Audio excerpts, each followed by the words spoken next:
Once upon a time, there was a bird named José. He lived on the peak of a mountaintop.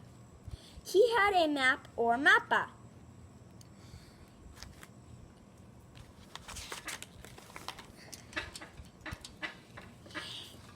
He found the map by looking down at the little stream with a rock jutting out. On the map, there was a name that said Guatemala. He was on the highest mountain. The map said he was in Tacumulco.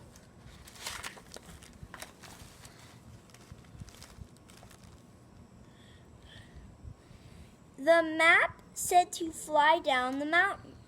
He looked at the map.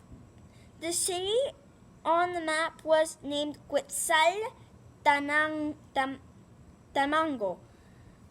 In the city, he saw a long wall with interesting pictures on it.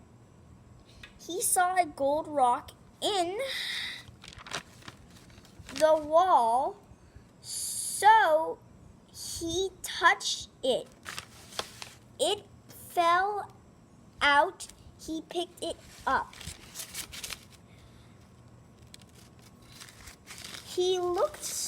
It looked so cool. He yelled in his happiness. He started to sing, La vaca Lola tiene cabeza y un cola. He looked at the map and decided he would travel the world the end.